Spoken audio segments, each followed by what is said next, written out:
prepping, freezer cooking, anything along those gamuts, or wherever you want our questions to go. So you ask what questions you have in the comments, and I will try to answer them. My husband will also be watching as well on the comments, and between the two of us, hopefully we will catch them.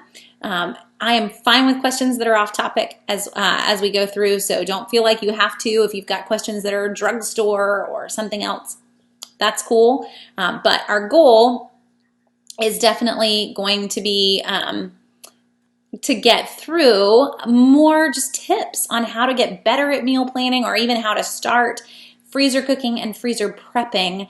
I do a little bit of both, so we'll try to cover all of that. I also last week asked folks to share any of their favorite recipes that they either cook all the time, or if you've got some recipes that you love to cook and freezer cook with, I'd love for you to share them in the comments. I've pulled some of my favorites too, so I'm going to share some of those as links in the comments as we go through tonight. So hopefully when we're done, the comments can just be a plethora of new meal ideas for you, or links to great recipes if that's what you guys end up sharing too. I always love it when we can kind of make something that you want to come back and you want to read all the comments later just to get caught up on what all those meals were. So from the beginning, let's talk about why this is even important, because the big thing here is having a meal plan at least helps you to have the focus that you're going to stay home and you're going to eat from home. I mean, that's the first main reason to do this, because if I'm eating out a ton, that is going to cost money. I actually had someone send me a message probably a couple months ago asking, it's just my husband and I, is it really worth it for us to eat in and cook meals versus eating out? I cannot imagine what a budget would look like if we ate out for most of our meals. Typically for us, a family of 7 living on $75 at the grocery store a week, that is basically $10 a person, guys, a day. $10 a person for all your food a day, $75 a week for 7 people. I don't think you could eat out for that at $10 a person in today's world. Maybe if you had a ton of amazing coupons, but I don't think it's going to happen. A normal meal, if I were to sit down and add up all the ingredients, probably comes out to about $2 a serving, and that's including meat. But that's why we're couponing. That's why we're getting deals on all sorts of things. But many of the times you come home from the grocery store this week and you've grabbed all your deals, and what you grabbed isn't actually anything that's going to make a meal. You grabbed the deals of what was on sale, but it wasn't enough to meal plan from. So when we're getting started, we want to build our pantry up. We want to get the items that we're regularly eating. And for me, I don't meal plan off of this week's sales. So just to get that out there, if you're brand new and you're just getting started, you do have to kind of meal plan off of this week's ad. But once you've been shopping enough, you've been buying what's on sale each week and buying enough of it to last 6 weeks. If you don't know what I'm talking about, I would urge you to go and watch the intro to couponing workshop that we have. It's in our grocery deals group, or it's on YouTube. So you kind of get the basics. But once you've been doing that, I meal plan strictly from the pantry. I have it all. Anything that we would want to eat is in the pantry or in the freezer. We do have an outside freezer. So just to get that out of the way, because that is a big question that I get when I teach workshops, is how do you approach meal planning? Everything that we would eat, it is somewhere in this house, because we're buying the items when they're on sale and we're stocking up on them when they're on sale. We can do that. So that's the basics on just the general gist of why we're doing it and the concept of how I'm getting started. And I see lots of good questions coming in, so I will jump into questions in a second. Let's see, and Mickey's asking, can I put up a keto meal plan? So since you follow it, yeah, Mickey, I actually did a number of them.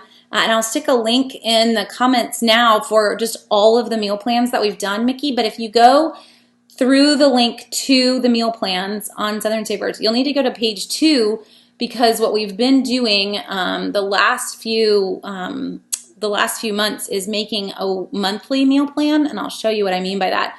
But you can also, even without the link, guys, you can get there by going to Frugal Living, and menu plans is right there on the homepage under Frugal Living. But most of the ones that are up right now are monthly meal plans. So we've been making them once a month, everything that you could want for that month. But if you come down, let's even go to page 3 because they might even be that far back. Yeah, page 3. So there's weekly keto plans that I did every single week. My husband and I actually just went back on keto this past week. So I could even tell you tonight what we're eating this week. But there's probably a good 8 keto meal plans there for you to pick through. Hopefully that will help, Mickey, as you're trying to get started. So if you wanted, you could go straight to page 3. I'll stick in that link for you too. But if you can probably get to page 3 as well to get just to the keto specifically. So in terms of meal planning, I want to talk about kind of how I sit down and think of what we're going to eat this week. But I'd love for you guys to chime in kind of how you decide too. Before you panic, if you've never started meal planning, don't panic that it's going to take a ton of time or that it's too tricky. Because honestly, if you were to sit down, and this is really what I think you should do to start, sit down and make a list of the regular meals that you eat. And I think once you do that, you are going to have a chunk, 10 to 12.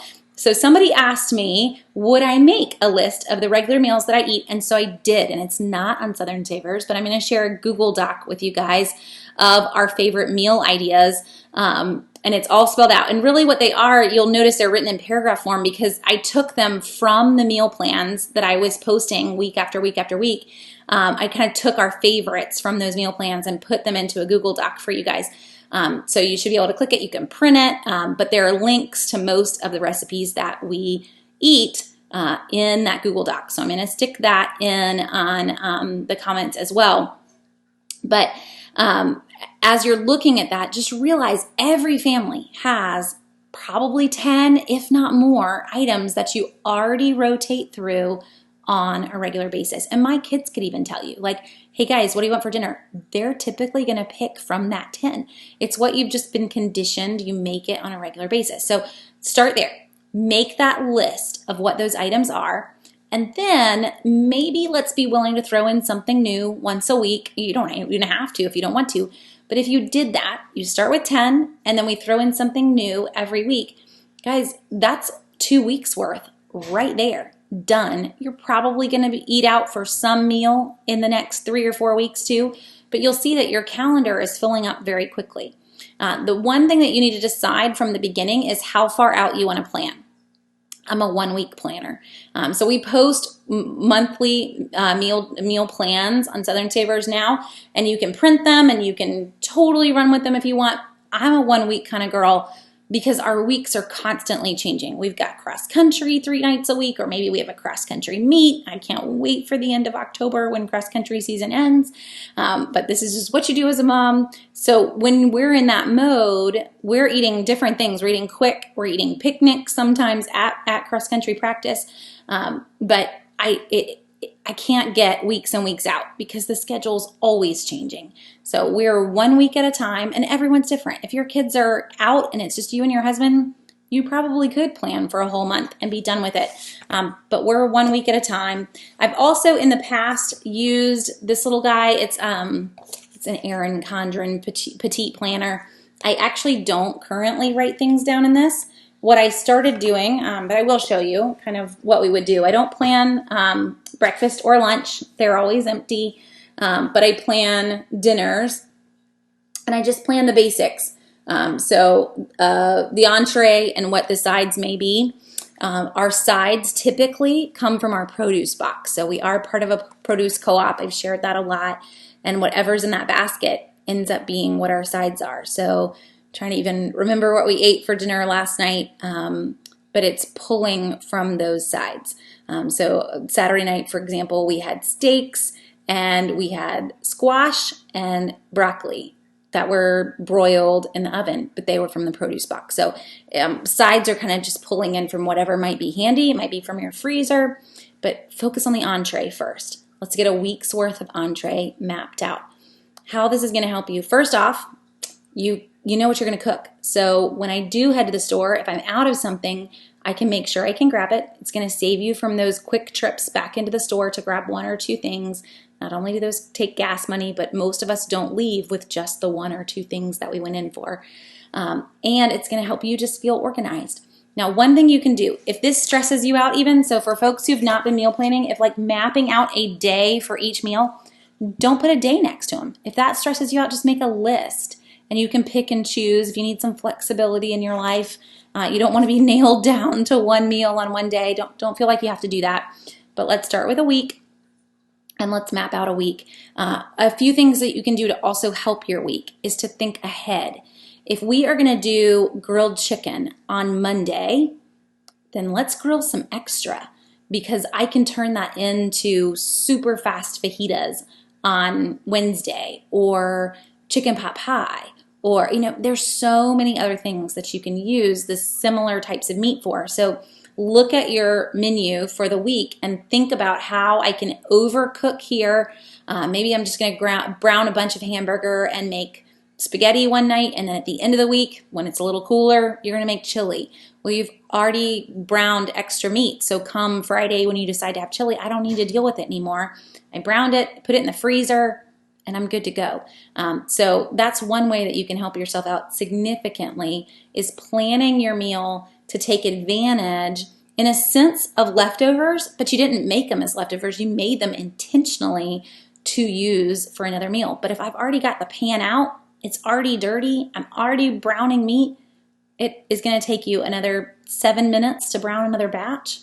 Do it. You will be very thankful when you turn around and you don't have to do that step for that next meal. So it's a huge way to save dishes, not having to wash quite as much, and time on future meals in your week. So I always do that.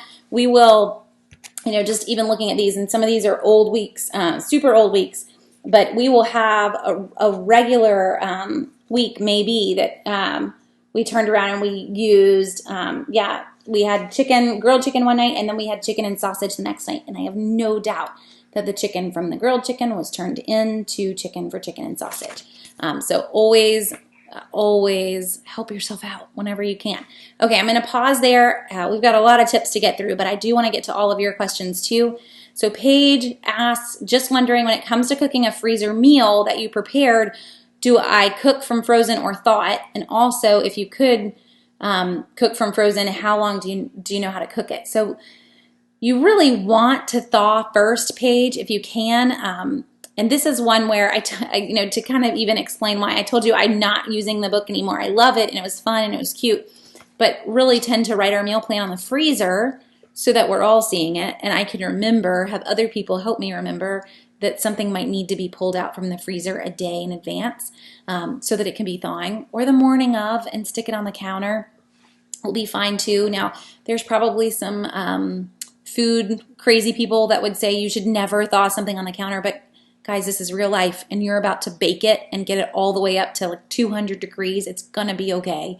But if you pull it out solid as a rock frozen in the morning and you stick it on the counter, it would be good to go that night for dinner.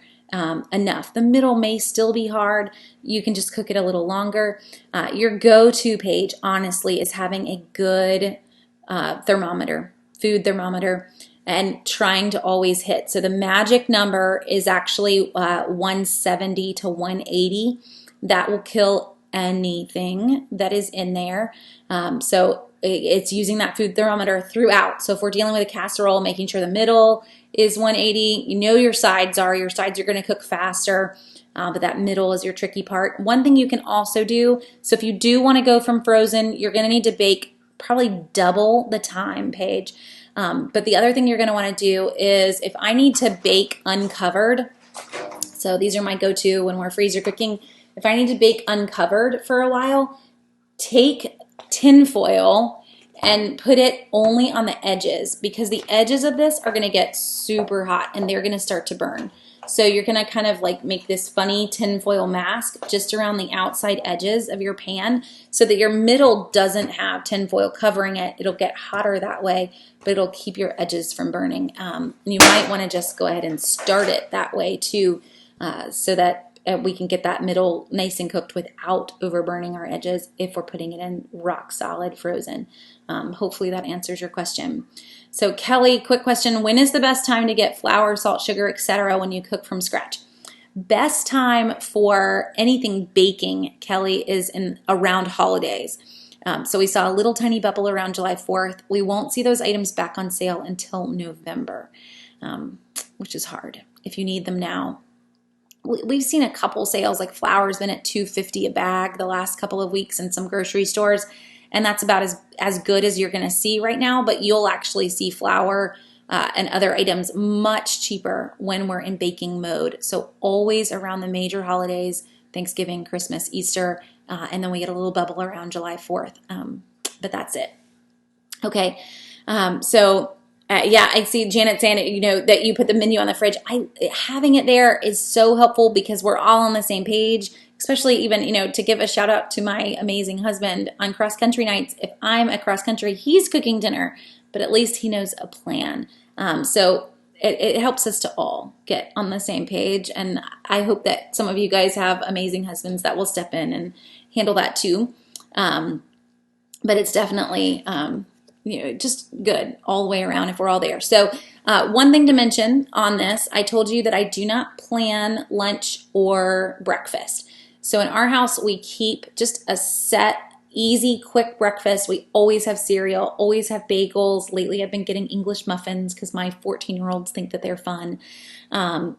Oatmeal.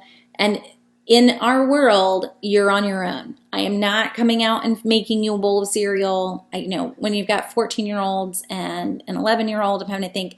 Sometimes the poor 4-year-old will come to me and she has not had breakfast. And yes, somebody might need to help her get her bowl together. But everybody else fends for themselves for breakfast with the things that we have on hand. We also have a ton of chickens out in the side yard. So if you want to make eggs, go for it. Just clean up behind yourself. Lunch for us tends to be, it's also a fend for yourself. We homeschool, so we're always here. And it's either eating leftovers, and we aim to make leftovers on most meals. That's a good thing. Leftovers and having lunch handled is a blessing. Leftovers are definitely not a curse. Or it's making sandwiches for folks. My littles will sometimes they're happy with like cheese and crackers and kind of making, in a sense, like their own Lunchable. But they do a pretty good job of all having a pretty round meal, hitting most of their food groups. Sometimes I have to chime in, but that's just how we've always run it. You're kind of on your own for breakfast, you're on your own for lunch, and then I plan dinner. And that makes my life a lot easier too. I don't want to have to sit there and think out what everyone's going to eat. We did that when everybody was super little. So if you're in super little mode, you do want to plan out your lunches. But for me, I always know when I'm in the grocery store that I need to grab 2 bags of bread. I always need to be watching for clearance lunch meat. That's our go-to. So it is not a Publix purchase. You will never see markdown meat in Publix. But if I'm walking through Buy Low or Lowe's Foods, which are the other 2 stores that I walk for unadvertised deals to put on Southern Savers, and I see clearance lunch meat, it's in the buggy. And then always trying to keep sliced cheese and other things for folks to make sandwiches. So it's more just making sure it's on hand, but not necessarily meal planning it. So Paige is also saying, do I need to do anything to fruit or berries before I freeze them? So let's talk about getting to the freezer side of things. In terms of meal planning, before I leave that, I really don't want to stress too much on it, but think about the meats that you're using. Try to reuse meats and make work a little easier on yourself. Think about your favorites and I said one new recipe a week. I wouldn't go over that for a while. Definitely, if you've got small kids, they aren't going to like you springing new things on them all the time. But it's also going to increase your budget because the things that you get a new recipe for, you probably don't have on hand. So really limit one new thing a week and go with your favorites. Rotate out, but go with your favorites so that you know that you have them on hand and you're not going to be adding a ton of things to your shopping list that aren't on sale. That's the goal, right? Is to save money. So trying to have that mindset when you're planning your meals is going to help a lot. Okay, for freezer side of things, Do I need to do anything for fruit and berries is Paige's question. Typically, no. Fruit, if I want to put it in the freezer, just clean it and put it straight in the freezer. If it's wet, you may want to freeze it. This isn't exactly what I mean, but on a cookie sheet, you may want to take those frozen strawberries. If they're damp, you've washed them and spread them out so that they don't become this one rock solid, huge, massive strawberry. And then once they're frozen, take them and put them in a bag. I would do the same with berries if they're damp from being washed. You do want to wash before you freeze, because typically you're going to take them straight from the freezer and you're going to put them in smoothies or you're going to cook with them, but you're not going to wash them. So that's the only thing I would say, Paige. If you're trying to put up strawberries that you've cut the tops off, you are putting them up ready to be used. And I would tell you the same thing for vegetables. So this is where freezer prepping comes in. I pulled a few things from our freezer. This doesn't look like much. This is just a bag of diced onions, because anytime that a recipe calls for onions and I don't need the whole onion, the rest of it gets diced and put into the freezer. Or if we end up with a ton of onions, maybe our produce basket had some this week and I didn't use them all, and then we got more in 2 more weeks, they get diced and put straight in the inside freezer. So any recipe that calls for diced onions, I don't ever really have to get out an onion and dice it. I'm set. So we've got that. I have a bag of green scallions so that we can just grab them for these random recipes, and you just grab a little bit and you have exactly what you need. So that's freezer prepping. Anytime that you can take regular ingredients, have them chopped, have them bagged. Notice these are in Ziploc bags. I'm not vacuum sealing them because we're opening and closing this for a number of recipes. I see my husband discussing our keto slaw, which we love when we're doing keto. Yeah, even last night, I'm like, yeah, we got them. Dig through the freezer. They're in there somewhere. So anytime you can save yourself on that, and any vegetable that comes in diced, going ahead and having it ready to go is going to do that for you.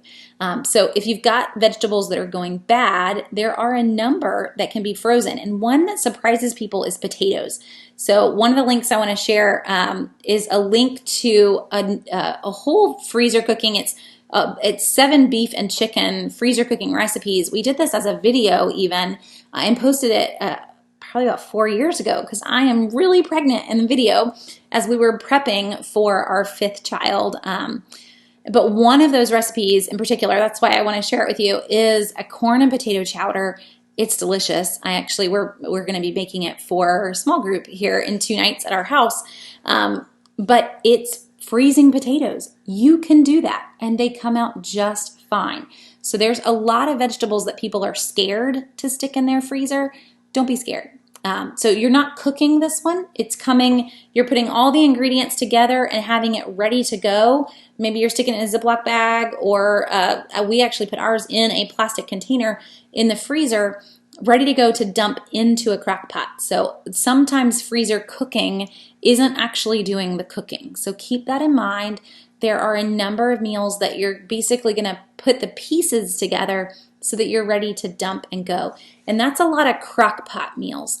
So if you Google, and I have a number of links I'm going to share with you guys too in the comments, but just Googling crock pot freezer meals, you're going to find a ton. Most of them you're not cooking, you're just compiling. So if you wanted to have a freezer cooking day, you literally could do no cooking if that's how you wanted to do it. So think about that as you're putting things together. It's just getting those ingredients together. So another one that is on that beef and chicken link is a beef stroganoff, which is also amazing. And you are going to pre-brown your ground beef, so it's already cooked.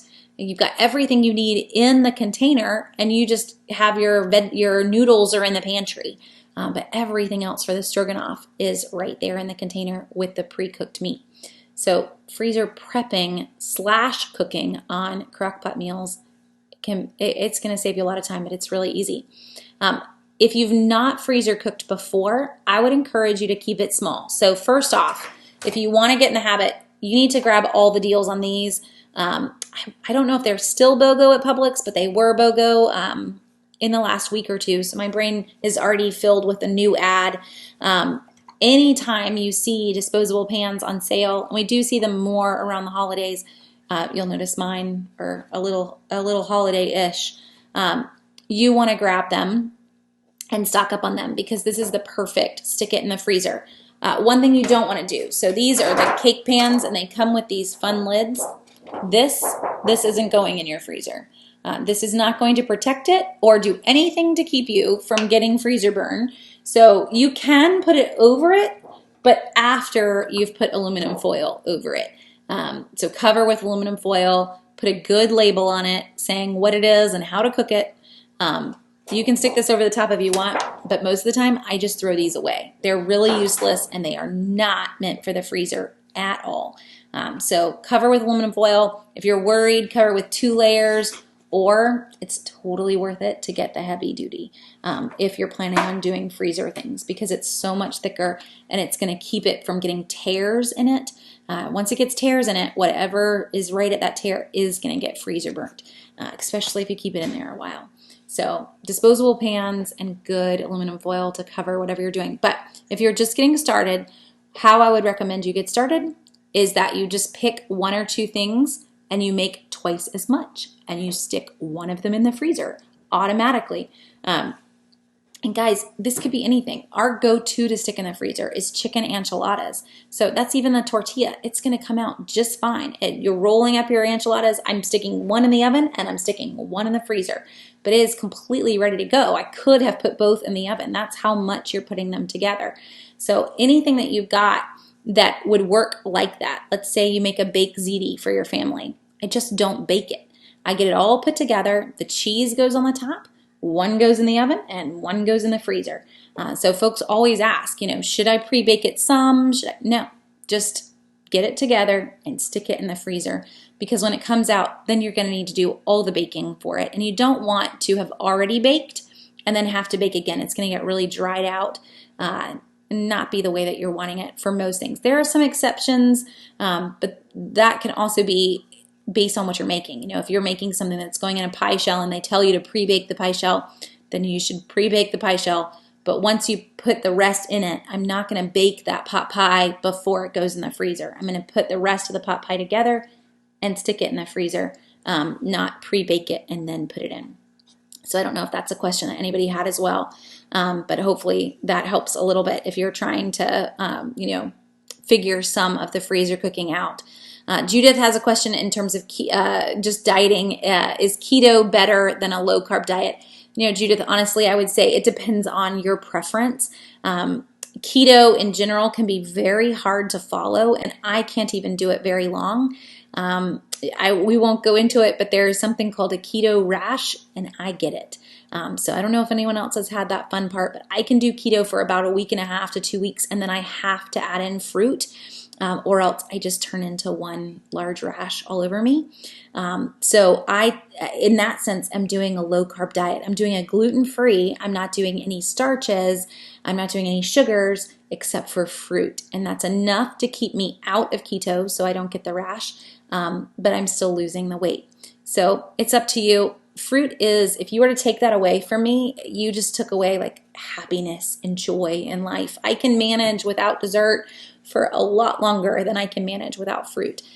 So I would point you probably long-term to a low carb, but I know a lot of folks that do keto long-term. It's just how you feel about certain things. And Jessica's saying, what about bacon? So honestly, bacon for us, Jessica, is always cooked and in the freezer. We get large boxes of it, either from the chef store or we used to get it from Zaycon. And even those Zaycon packages would come as 2-pound packages. We would cook it all. We still do cook it all and eat whatever we're going to eat. If we're doing breakfast for dinner or we're using it in a recipe, all the rest of it is going to go in the freezer in a bag. I actually made something this past week that is super easy. I'm planning on posting it for you guys, but it's just chicken breasts with cream cheese, bacon, and cheddar cheese, and stick it in the oven. It was amazing. It's keto, and it was amazing. So chicken breast, cream cheese, bacon, pre-cooked, and cheddar cheese on top. But having that pre-cooked bacon takes that whole step out of it. So we always make extra, just like your ground beef, and have that in the freezer along with your pre-chopped veggies. You're going to be very happy when recipes call for bacon and you don't have to go about cooking it. Okay. Let's see. um, oh, and Jessica's saying she made egg sandwiches with weaved bacon as the bread. Another one that you can do too for keto folks, I love to do this for breakfast, is to get out your muffin tin, put bacon in the bottom of your muffin tin like cups, like little muffin cups, but you're making them out of bacon.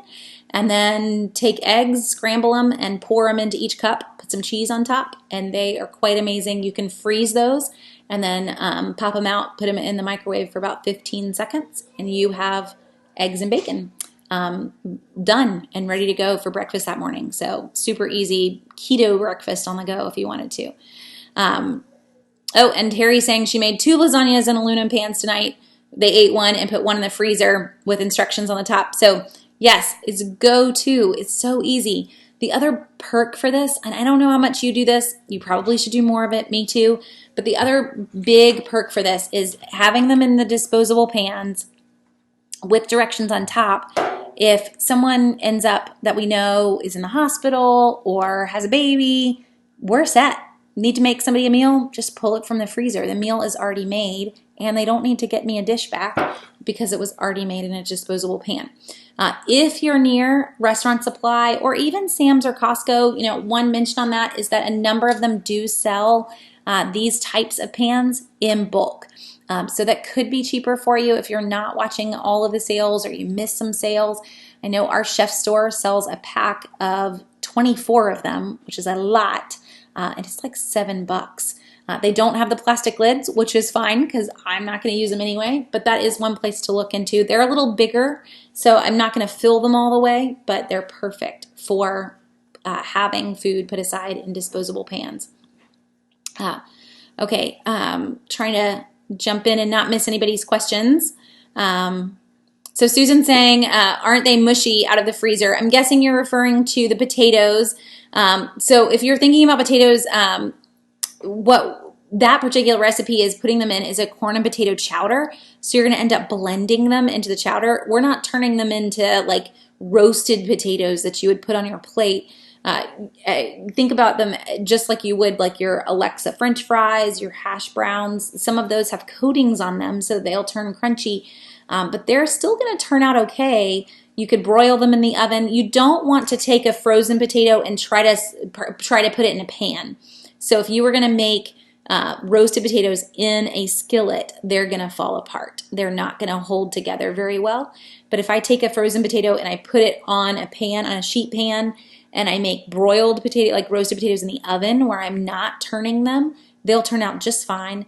But they're great in crock pot recipes if that's where you were going as well. So if you were going to do a crock pot beef stew or a crock pot corn and potato chowder, you can definitely still get your frozen potatoes. And guys, that's perfect because how many times do you have potatoes that go bad in the pantry if you don't get to them or you forget about them and they get tucked away? That happens here sometimes. But this way, you get them in the freezer before they go bad. And on that note, Diana's asking, do you have to blanch veggies before you freeze them? Most vegetables, yes, you do. Now, the potatoes, you're not going to do anything to them except peel them. If they are the peeling type, if they're a red potato, you can get away with just washing it. But most veggies, you are going to blanch them. You want to Google that one, but generally it's about 15 to 30 seconds, depending on the vegetable. And when you blanch them, they're going in hot water for 15 to 30 seconds and then immediately into ice water because you want to stop the cooking.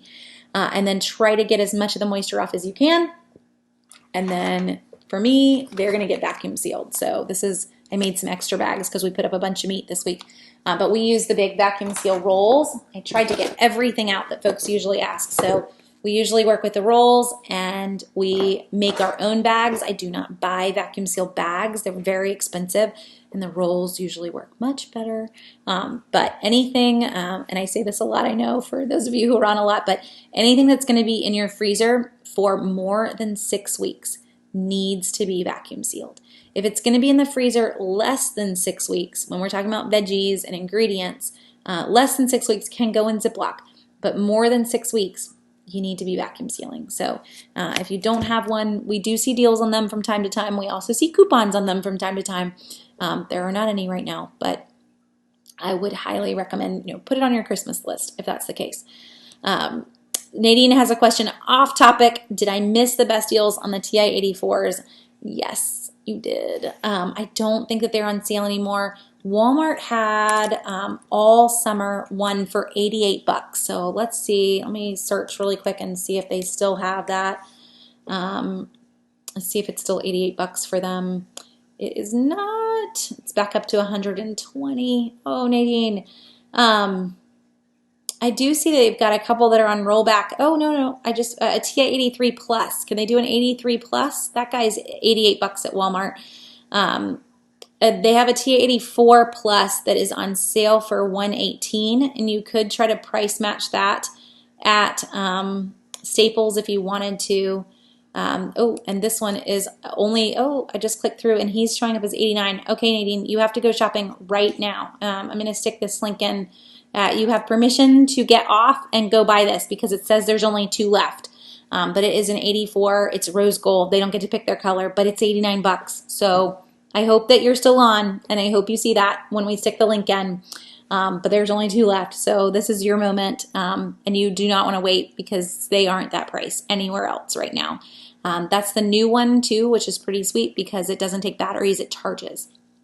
We didn't really see a lot of great deals on the new ones, so 89 bucks isn't bad. Okay, do I feel like cheese gets weird after it freezes? So yes, Wendy, if I'm going to freeze cheese, you're only going to use it for baking once you're done freezing it.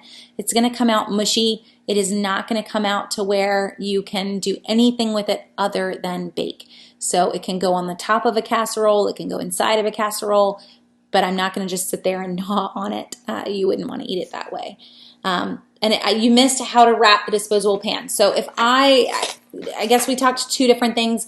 First, if I am covering this to go in the freezer, I want to wrap with heavy duty aluminum foil. So not the thin, not the cheap stuff, because it will tear. The second that somebody goes in the freezer and put something on top of this, because I don't know about your kids, but my kids don't like lightly place something on top of it. They put it in and they like slide it over. Well, all they did was just rip holes in whatever this was, because it's hard underneath. It's not going to have that give once it gets frozen. You want heavy duty aluminum foil. You only need 1 layer. I've seen some folks that it's like they're, I don't know, protecting it for a move. 1 layer is going to do it. Just make sure it's crimped around the sides. The other thing we talked about was how to wrap it to cook it. If you wanted to cook from frozen and you're just going to wrap the outside, maybe come in like 1.5 inches on all the sides of the casserole, leaving the middle open with no aluminum foil over the middle. So that way your sides don't get super crunchy, because if I'm cooking this from frozen, it's going to need to be in there for a while. And that's going to help your sides to not get overcooked while you wait for your middle to thaw. Wendy says, I bought the $9.99 label maker, and now I make labels for freezer meals. That's awesome. So the Sharpie markers don't always work. The Sharpie markers don't always work on aluminum foil. I use address labels and have them written out. I got a ton years ago, so I'm still working through the box, but I'll write whatever I need on a big sticky address label and stick that right on a meal. But that's a great use for label makers as well, just to have it all put right there. What you need to put on the recipe is what it is, when you made it, and then how to cook it. And I would recommend that you get a little more than 350 for 30 minutes. I would put thaw first, then bake, covered or uncovered. Consider if you were to hand this to somebody, instead of me cooking it, I'm going to have somebody else cook it. Put all the directions on there.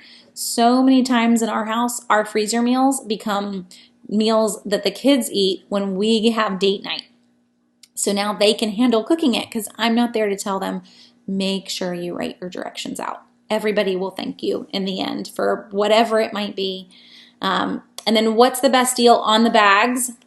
So if you're meaning the freezer seal bags, Kathy, the go-to deal for these is actually not to get name brand. Occasionally we'll see deals on name brand, but to head to Amazon, there are a ton of off-brand freezer sealing bags or freezer sealing rolls, and that's what you want to Google or search Amazon for. I guess Google is my go-to term for searching. Search Amazon for freezer sealing rolls, and you'll see all of the off-brands there. Go by reviews, and they work just fine, and they are exponentially cheaper than the name brand.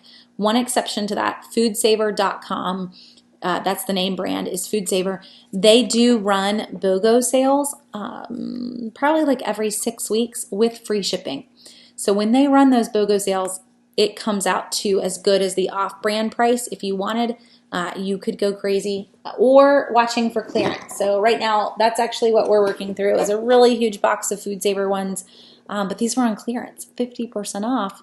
I'll get the name brand if you're going to put them on sale, but more often than not, we are using the Amazon no-name, whatever bags they had. Okay, I think that's everybody's questions for right now. Oh, Jessica's saying, I've seen people freezing whole tomatoes from their gardens. Yes, you can go that route too. We tend to can ours if we haven't eaten them all. Tomatoes get eaten very quickly out here. Okay, so how long do freezer meals usually last in the freezer? Great question, Paige. It depends on how you've put them up, but typically a freezer meal is going to be okay up to 2 months, which is 8 weeks. I wouldn't take it past that. First, you're going to forget it's out there, but the second, you're going to start to get some freezer burn on the top of whatever that meal is. So 2 months would be where I would aim to do that. And what we tend to do is, if there's a freezer meal out there, then work it into maybe every other week. If I don't have a lot, every other week we're pulling in a freezer meal. If we've got a lot, if we've been working hard on getting things out there, then every week we're pulling in one freezer meal. We do try to keep 1 or 2 that are out there, and they have definitely come in handy. My poor 4-year-old still thinks that if I'm going to a doctor's appointment, I might not come home after 2 trips to the hospital this summer. But those freezer meals were wonderful to know that they were there and people were going to eat when Mama wasn't coming home. So there are lots of reasons, even if you weren't planning on them, but 2 to 3 months is where you want to go. And yes, so Jessica's also chiming in. If I'm putting up vegetables and I'm vacuum sealing them, so we're not talking meals in a disposable pan, but we're talking vacuum sealed, up to 12 months in a vacuum seal bag. As long as it hasn't lost its seal, it's going to be perfectly fine for a very long time in your freezer, which is sweet. For us, we had a garden all summer, so then the goal is to get tons of vegetables put up. I have a husband who loves me dearly, and my favorite vegetable is fried okra in that only form. I don't eat okra in any other form, but fried okra. And so I don't even know how many gallons of okra we got put up this summer, but I could probably fill an entire shelf in the freezer with pre-cut, pre-cornmealed okra ready to go. And that's awesome. So vacuum sealing that so that it will last into next year before we can have another garden. It makes me very happy. If you need fried okra, y'all can just come visit. But we are definitely set for a while. So I see folks asking about milk. And with freezing milk, you do not need to dump any. Milk has indentations on the sides of the bottle. You may not even really notice that they're there. Those will pop out when you freeze it, but it won't bust. So you can freeze your milk. You just stick it straight in the freezer. When you pull it out, you need to think about when it went in and what the date was on that bottle. Basically what I do is when the milk goes in, we're going to pretend this is milk. If the date on the milk is to expire in 10 days, then you need to write a 10 on the bottle because you're like stopping time in that moment when you stick it in the freezer. And then when you pull it out, you can write a new date on the bottle of 10 days from today. But you are basically pausing its expiration date, and you can put that new expiration date on it once you pull it out. It's going to take about 24 hours to fully thaw, so keep that in mind. Don't pull it out if you need it in 2 hours because it isn't going to be ready for you. But it will work just fine, and we have done it for quite a while. Our kids have toned down on how much they're drinking milk now, so I just grab 2 gallons in the grocery store every week, and that's enough for us for the week. But at one point, it was a lot more than that, and we would definitely be freezing so that we could get it through. So Jessica Loveland, I love all your wisdom. Off topic, what's the best color printer to buy and best way to do so? goodness, with color printers in general, you're asking to spend a bunch of money just to keep the ink up in them.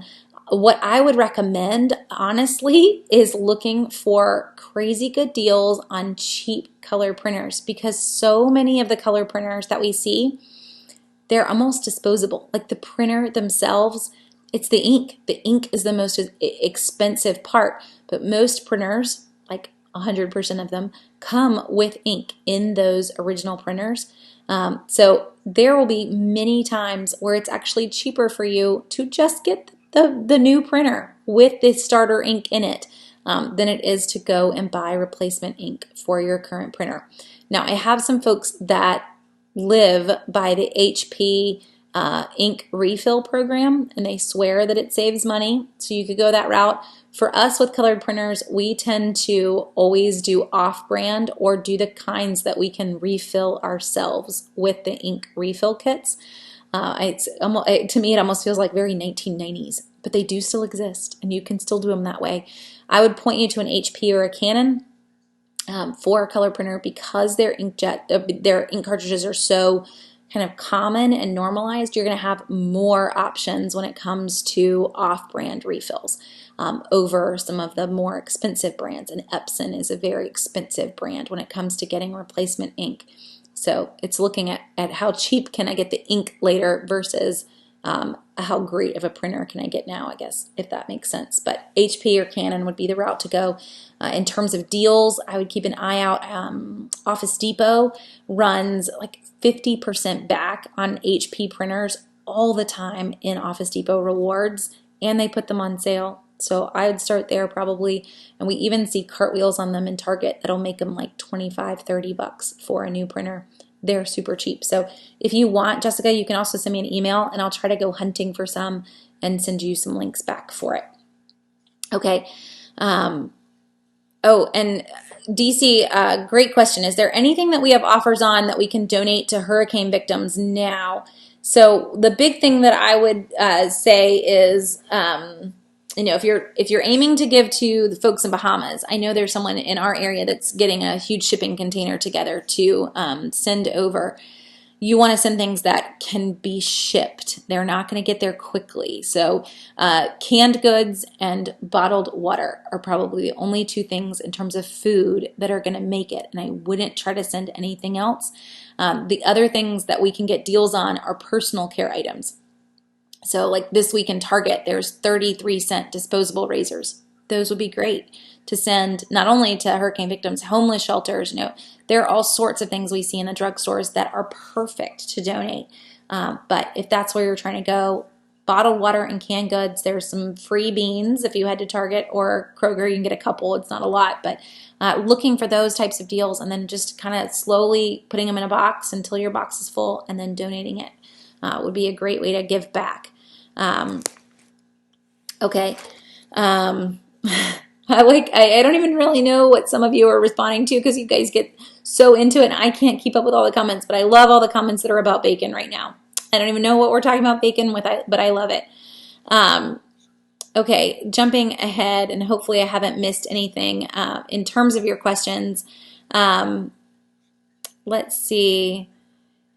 And milk is okay to drink after you freeze it, and it will settle. Yes, so Judith is right. If you do a whole milk, you definitely need to shake it. Whole milk will settle when it's frozen, but a 1% or a 2%, you'll barely notice that it's settled over that whole milk for sure.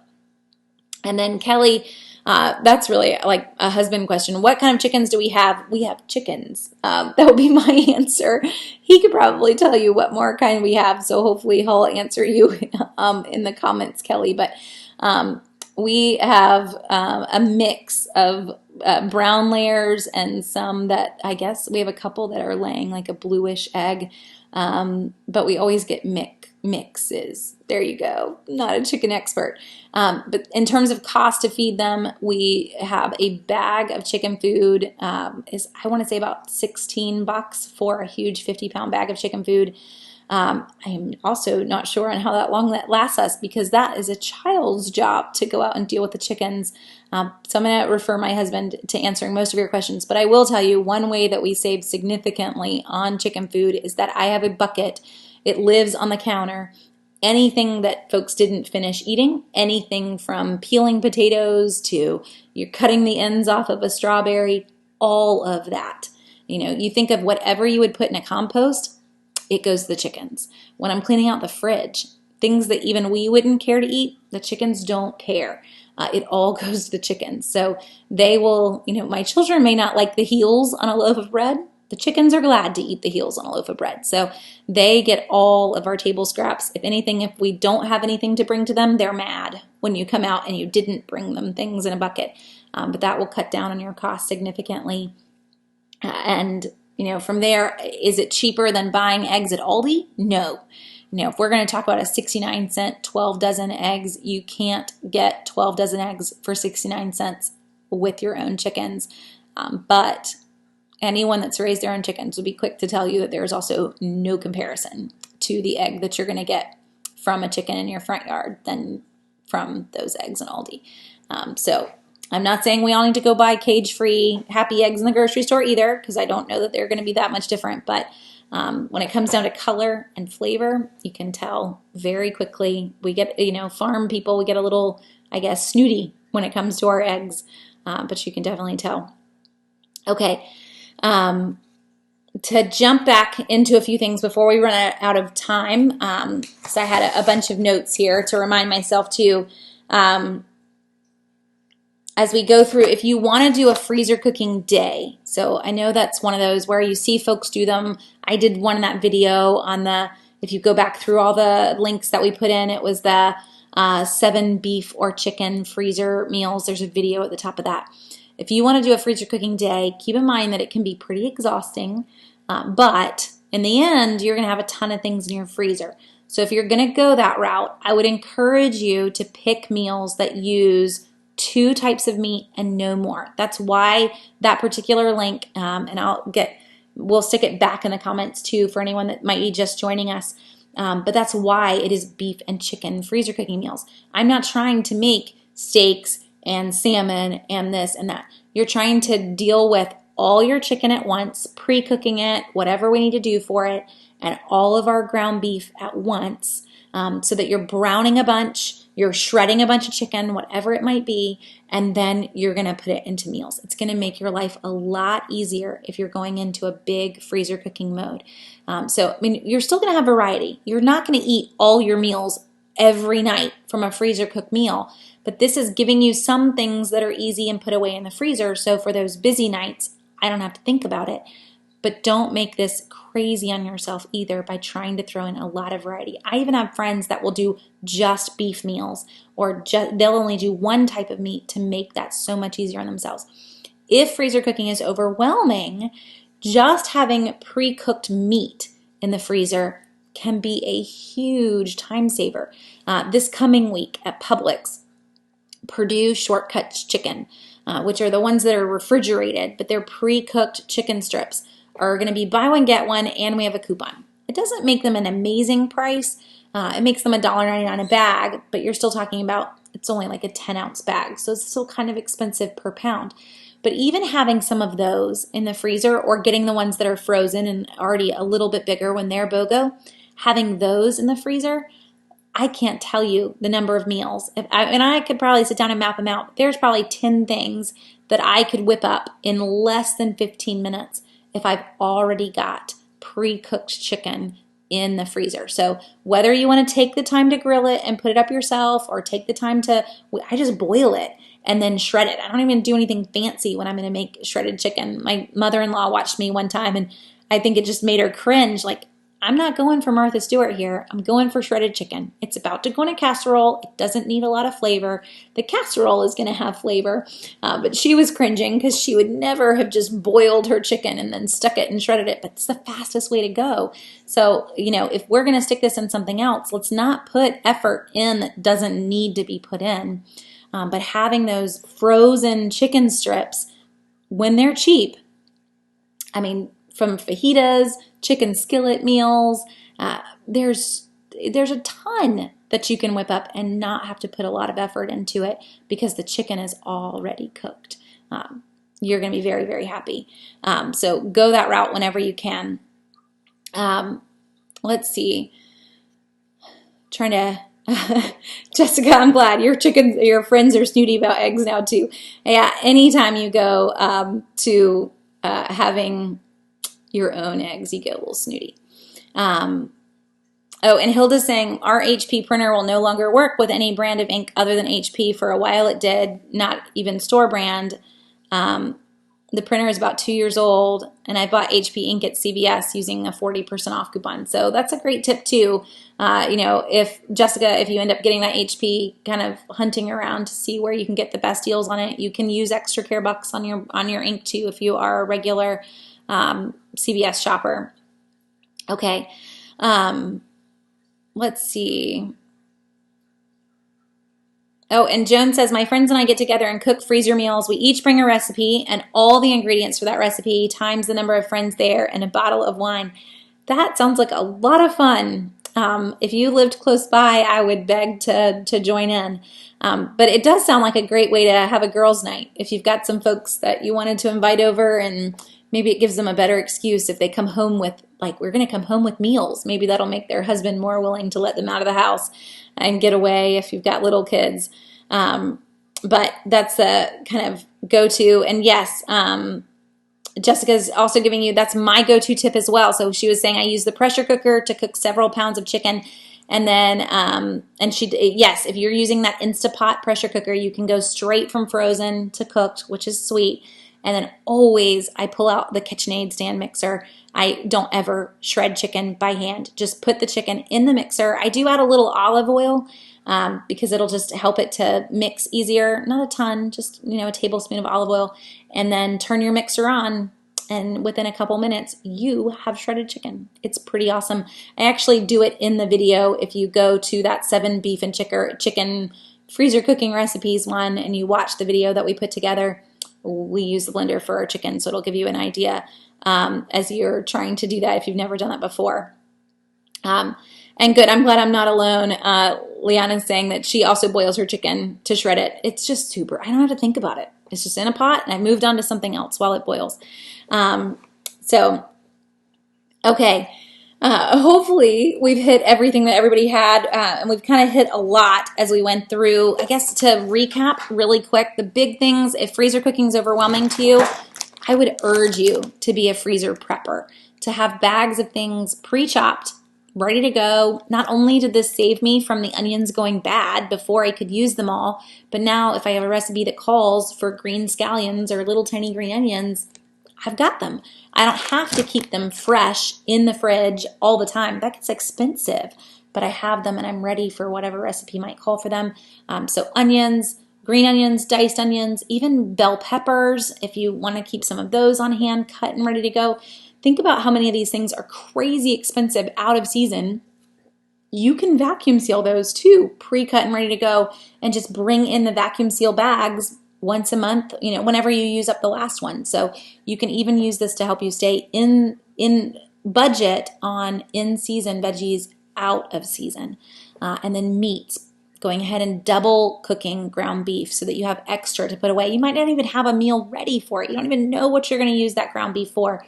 But believe me, when you decide to cook something that needs ground beef and it's already cooked, you're going to be like, I get a gold star, because you don't have to do that step. So whenever you're browning ground beef, browning a second batch.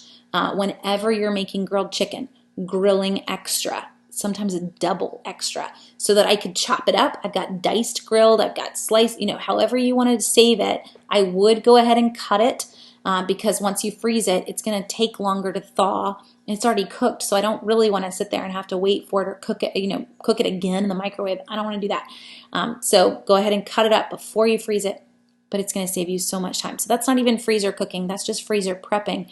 But it's going to make meal planning a lot easier when you realize, oh yeah, we can have a chicken meal. We've got chicken in the freezer and we have this in the freezer already cooked and ready to go. You're going to be so much happier for it. Okay, so as we go through, hopefully this has helped some folks get on the habit of, just thinking about how you could change some of your approach to meal planning or just meals in general if you're eating out all the time. Don't feel like you have to map them out per day. Don't feel like you need to meal plan for a whole month. 1 week at a time is enough. And then go ahead and make that list of all of your go-to meals, because you're going to realize you've already done so much of it and you're just rotating through them without even thinking about it. So just get them down on paper, and then that'll help too. So I put a lot of links in the comments tonight, and I'll try to go in and pin them and see if I can get them to stay near the top of the comments. Sometimes Facebook's not so good with that. YouTube folks, I will go back through and stick them all in the description underneath the video on YouTube. But hopefully that will help too. So the full list of what our rotating meals are that we go through, and a number of menu plans, a number of freezer cooking meals that we've done. So hopefully that will help you guys as you get started. If you've got other questions that we didn't get to tonight, feel free to send me a Facebook message or an email. I will tell you I'm a little behind on email in the last few weeks, but Facebook messages I can't get behind because Facebook gets mad at me if I do. So if you want to go that route, you'll usually get an answer within a day on Facebook side. So hopefully in the end, you'll get an answer if you needed one. So thanks for watching. I hope that you learned something new tonight. It's always fun to cover a topic we haven't talked about in a while too. We'll be back next Monday night, same time, same place, always at 8:30 on Monday nights. And in terms of topics, I should remember to pull this up before we get going. Let's see. Goodness, man, we're halfway through September next week. So next week is the 16th of September. We're going to do couponing without stress. So I get a lot of folks that they're very overwhelmed when they first get started. So that's our goal, is to talk about how to not be so overwhelmed. And I would love for some of you who are old hats at this to share some of your tips on that too. So feel free to join in next Monday night at 8:30. If you know anyone that is trying to get started or is overwhelmed with couponing, then make sure to tag them and tell them to join in too. So thanks for watching, guys. I hope you have a great week.